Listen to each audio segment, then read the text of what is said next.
The global super elites taking the stage at the World Economic Forum in Davos, Switzerland this week. This is the annual gathering of the world's wealthiest people, most successful elites. It's normally dominated by conversations about climate change and world hunger, but this year it's something a little different. Anti-establishment and anti-globalist politics have spread across Europe and the United States, and they are calling this the so-called Davos class, which has been put on watch with news of Britain's exit from the EU and the election of Donald Trump. China's president is leading the globalists against Trump. Yeah, he is. What did Xi Jinping say? Chinese President Xi Jinping is on a mission to convince world leaders that he's a champion of globalization. He's a key speaker as the World Economic Forum gets underway in Davos. Xi is the first Chinese leader to address the World Economic Forum. In the wake of Donald Trump's election in the US and Britain's vote to leave the EU, he wants to send a key message. China is committed to free trade and global economic integration, and that's despite being accused of protectionism and nationalism in recent years. Protectionism, populism and deglobalization are on the rise.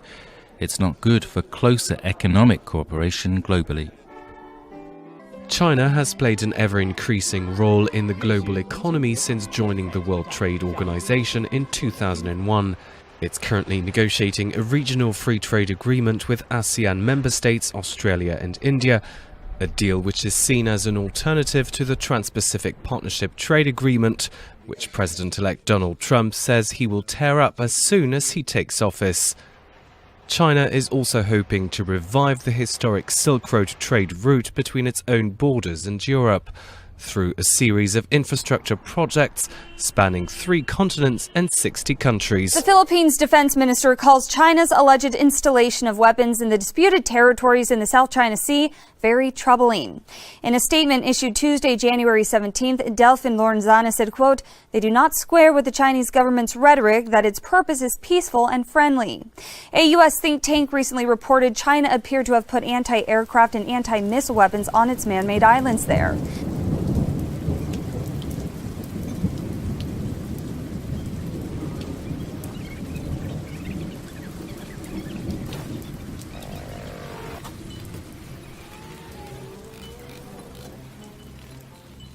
Russian President Vladimir Putin weighed in today on the current controversy surrounding the election of Donald Trump.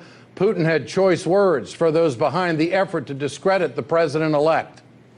Speaking at a press conference in Moscow with the president of Moldova, Putin stated he believed there is a decisive effort to undermine the election of Donald Trump. People who are ordering this kind of fake, which is now being distributed against the president-elect, are fabricating them and using them in political battle. They're worse than prostitutes.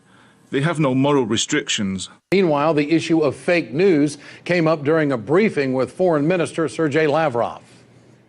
These are the convulsions of those who understand that their time has passed. It's not possible anymore to promote liberal, permissive values in every possible sphere. That's because serious people want to deal with solving the real problems of their own countries instead. The time for demagogues in foreign politics has gone, and that hurts them. That's why fake news is being fabricated. Lavrov said he welcomes and invites Donald Trump to be part of the peace talks in Syria. Talks are scheduled to be held in Kazakhstan, and Iran has already started and stated that they don't want the United States in the peace talks. Iranian President Hassan Rouhani has strong words for President-elect Donald Trump over the Iran nuclear deal. On Tuesday, January 17th, Rouhani said President-elect Trump cannot cancel the nuclear deal signed by multiple world powers in July 2015. He also says talk of renegotiation is meaningless. At a news conference, Rouhani said Trump's words were, quote, empty talk, adding that he's optimistic about the future of the deal. Today, Russian Foreign Minister Sergei Lavrov said Moscow is willing to talk to U.S. President-elect Donald Trump's new administration about nuclear weapons. This comes as Trump suggested an end to sanctions against Russia if Moscow agrees to reduce its nuclear arsenal. Speaking to reporters, Lavrov added that such a dialogue could cover hypersonic weapons, a U.S. missile shield in Europe, space weapons, and nuclear testing.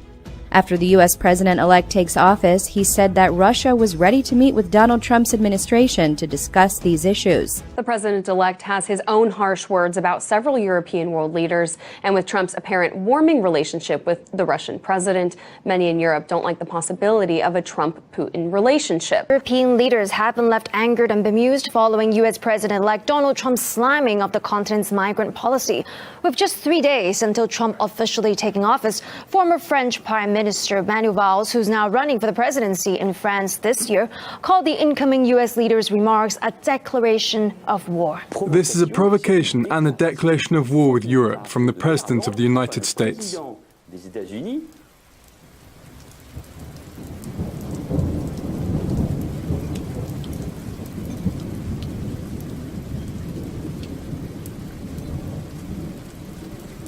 For every measure that is reflected in it, there is a discriminatory element to it. And the discrimination does disproportionately impact Muslims, people perceived to be Muslim, foreigners, migrants, and refugees.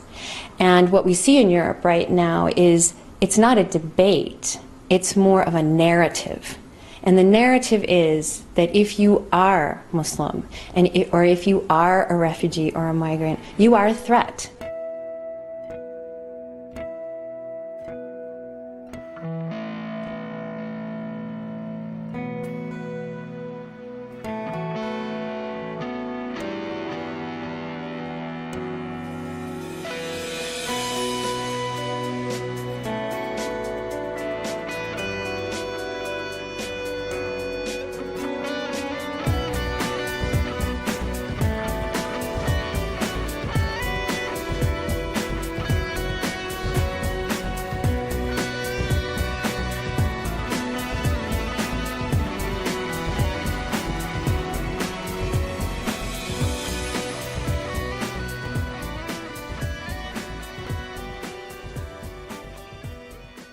Of refugees and aid workers were killed and hundreds reportedly wounded in northeastern Nigeria after a Nigerian Air Force fighter jet targeting Boko Haram extremists bombed their camp, mistaking it for a legitimate target.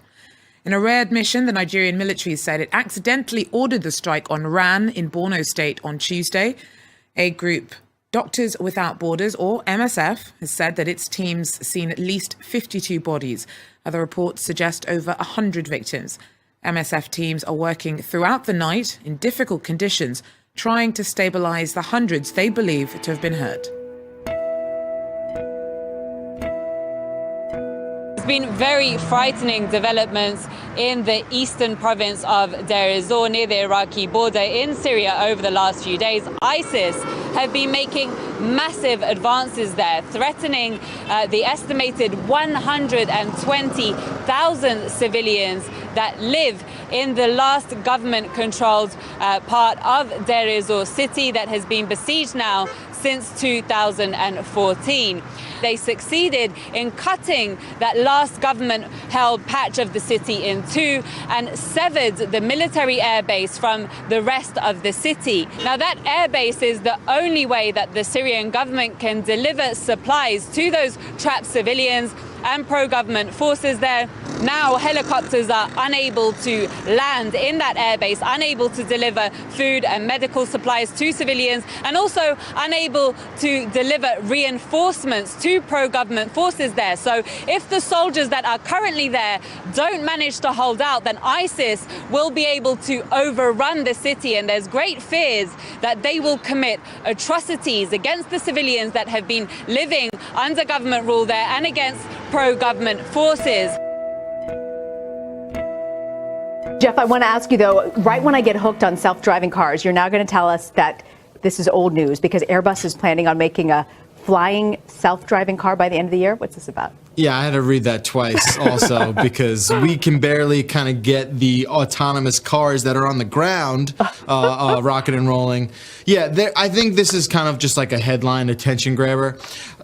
To the concept of introducing a self-driving flying car is so foreign and out of control. Think about the entire Department of Transportation. Think about the existing infrastructure. Like, on what planet would this be a feasible sort of thing to do? I think this is just maybe like a proof of concept that Airbus has been floating around. They claim they have the ability to do this. I don't think they're not going to make this. I think we might see this at shows like CES or maybe some sort of auto show. But the notion of this entering reality in a way that you and I understand cars or even self-driving cars, I would not hold my breath for something like that. I mean, they say they're going to do this by the end of 2017. Yeah. That seems kind of rushed. The North Dakota Army National Guard has deployed 2 surface-to-air missile launchers near a main work site for the Dakota Access Pipeline. Protesters saw one of the Avenger missile systems Monday and posted videos and photos to Facebook. North Dakota Guard spokesman William Prokopik said the missile tubes aren't loaded. He said, "These systems have observation capabilities and are used strictly in the observation role to protect private property and public safety. There's no authority to arm them." He said the 2 Avengers have been at the site of the drill pad for over a month without issue. North Dakota lawmakers are proposing new legislation that could make life tough for any future protesters there. That legislation includes an exemption if motorists accidentally injure or kill a protester by running over them on the road. Spurred by months of unrest in the state, GOP legislators in North Dakota are suggesting changes to the state's protest laws, among which could be criminalization of road protests in general, making wearing a mask by an adult a crime, and exempting drivers from unintentionally killing or injuring a protester on a road or a highway. The latter was crafted by GOP Representative Keith Kempenich after his 72-year-old mother-in-law was blocked by protesters waving signs on a roadway. The state's Republican chair, Kelly Armstrong, who's also believed to be closely connected to oil industry, justified the tougher protest laws in a statement saying when people are having their lives disrupted, you're going to see things move up here. It's very difficult to write protest laws. We need to make sure, he said, there's a reasonable application of the law in all circumstances, whether protest related or not. A new report estimates that 8 billionaires own the same wealth as half the world's population. The Oxfam report was released on Monday, January 16th, during the annual World Economic Forum in Davos, Switzerland. Including 6 Americans, the 8 richest people in the world are worth $426 billion. The report estimated the world's poorest 3.7 billion people together own about $17 billion less than that amount. Oxfam CEO Mark Goldring called this view of world inequality, quote, beyond grotesque. He added, quote, while 1 in 9 people on the planet will go to bed hungry tonight, a small handful of billionaires have so much wealth they would need several lifetimes to spend it. The billionaires are Microsoft's Bill Gates, Zara's Monaco Ortega, investor Warren Buffett, Mexican tycoon Carlos Slim Helú, Amazon's Jeff Bezos, Facebook's Mark Zuckerberg, Oracle's Larry Ellison, and former New York City Mayor Michael Bloomberg. As President Obama prepares to leave office, he will be leaving Washington a very rich man. According to a study from American University, both the President and First Lady Michelle Obama could make up to $242 million after they leave the White House. During his 2 terms in office, Obama has made an annual salary of $400,000, a paycheck President-elect Donald Trump has said he will not accept. That, along with an annual expense account, a non-taxable travel account, and an entertainment budget, make up the president's annual take-in. According to CelebrityNetWorth.com, the president currently has a net worth of $12.2 million. First Lady Michelle Obama is close with a net worth of $11.8 million. According to Business Insider, a lot of Obama's wealth has been amassed from multi-book deals, royalties, and investments. People are suffering through the 3rd severe flood in less than 2 weeks in Argentina's Santa Fe province. In total, they've had up to 800 millimeters of rain in a month in some parts, more than the region would normally get in a year. The rain began this morning around 6 o'clock and it rained all day. While some residents tried to clear their homes of the rising water, others got stuck on a national highway as traffic became blocked by the flood. The fire services stepped in to evacuate hundreds of people, some who'd been trapped in their homes, even as the fire station became inundated with water. For some people, the only solution was to strip off, get wet, and try to save their belongings. Some 5,000 people have been affected by nonstop torrential rains in the Visayas and Mindanao regions of the Philippines as of Tuesday, January 17th. Areas in regions 8 and 10, particularly Cagayan de Oro, have been under heavy downpours since Monday. With rains pouring for about 3 hours straight, several areas were submerged to neck-deep floods, killing at least 7 people and displacing thousands. Cagayan de Oro was declared under a state of calamity by early Tuesday. According to the Department of Social Welfare Development, approximately 950 families have been displaced and relocated to 16 evacuation centers. Region 10 DSWD Director Nestor Ramos said the region has enough resources to supply evacuees with a 7 million peso standby fund. The Philippines' Weather Bureau said on Tuesday that the regions should brace for more rains due to the low pressure area and the tail of the cold front. Mammals can change their habits and personality if they are hurt, shocked, or their brain changes for whatever reason. Shocking an animal in the right place has helped treat depression and inhibit moral reasoning in humans. Scientists have found that it can also turn an animal into a killer. Neurobiologist Ivan de Araujo at Yale University came across a study that showed the amygdala was active when rats were eating or tracking prey. The doctor used lasers to mess with rat brains, known as optogenetics, to alter their memories and controlling when they feel thirst.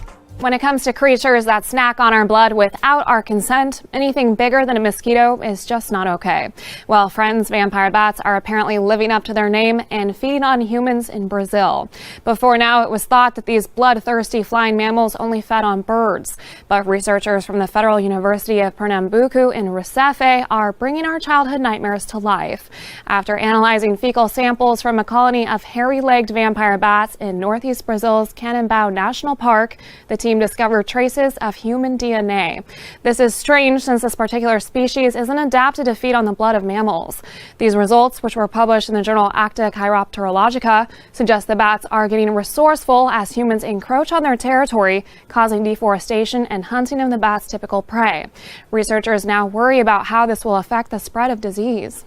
A virgin birth coming from an endangered species. A female zebra shark living in an Australian aquarium shocked scientists when it gave birth to offspring without the use of a male. The highly unusual instance of asexual births has been recorded as a survival tactic found in certain sharks, rays, and reptiles after being contained in isolation. But given that this female shark had previously given birth to pups with a male partner before their separation, Leonie here is only the third recorded instance of a vertebrae switching from sexual to asexual. Even more amazing, Leonie managed to make the change just 3 years after becoming isolated. If you can't have friends, make them. So why keep the men around? According to the biologist behind the study, the genetic diversity of animals gets greatly reduced using this reproductive method. Long term, they need to diversify to help them adapt to their environment. The next phase of the research will be able to see if Leonie's pups will be able to produce offspring themselves after maturation, an even more unusual feat. Now, here's one of those great stories when science comes forward to support events that took place thousands of years ago in complete accordance with biblical accounts. University researchers in Israel say they can prove there was a solar eclipse that proves what's written in chapter 10 of the book of Joshua. The Bible tells us that soon after the Israelites entered the promised land, Joshua prayed to God to help them in their epic battle, to protect the Gibeonites by stopping the sun. The passage reads, "Then Joshua spoke to the Lord on the day when the Lord delivered the Amorites before the children of Israel. And he said in the sight of Israel, 'Sun, stand still upon Gibeon, and you, moon, in the valley of Alialon.'" That's Joshua 10:12. The multidisciplinary Israeli team says this account is unique because even though other ancient stories refer to the sun stopping, this is the only one that also mentions the moon. This led them to believe the event was a solar eclipse that happens when the moon blocks sunlight by passing between the sun and the earth.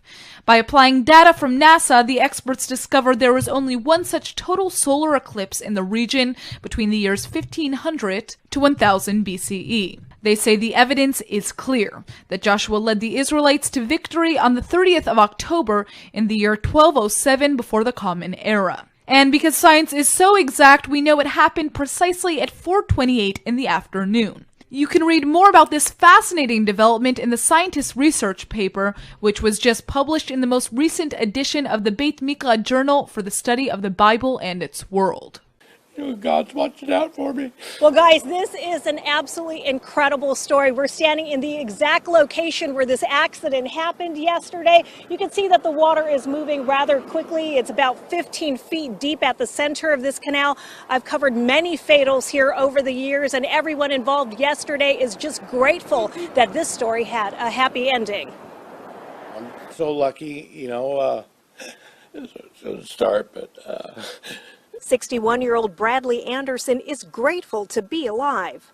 Anyway, God's watching out for me. On Monday, Brad, who is diabetic, blacked out while behind the wheel of his minivan. Darius Perkins was going in the opposite direction on Peabody Road at the same time. It crossed across my lane. It had to be about 10 or 15 yards away from me, and then it drove right into the canal right there. And I saw the water splash up. Without really thinking, Darius pulled off to the side of the road and literally jumped into action. I jumped into the water, and the water was moving. I didn't realize how deep it was. But Bradley was incoherent and unable to free himself. But I was confused. I didn't know where I was. Didn't understand why water was there. The fast-moving current started to move the minivan down the canal. As I turned, I saw the wall where the support beam is for the actual bridge, and I just kind of rode it into the wall, and it stopped. Firefighters got there in a matter of minutes. This video says it all. Not an easy task, but a successful one. If the vehicle was another 2 or 3 feet the other way, it probably would have been fully submerged, and it's just kind of lucky the way it ended up on the bank and that we were able to get to him. It's neat to see these because, like you said, some of the time, we don't have the same ending. I thank you to everyone that was involved in the rescue. Awful brave of a citizen who puts their own life in harm's way to rescue somebody else. That guy who risked his own life to jump in and save somebody when he doesn't have to. And I believe if it wasn't for him, my dad wouldn't be here today. So I just want to thank him, and I want to meet him.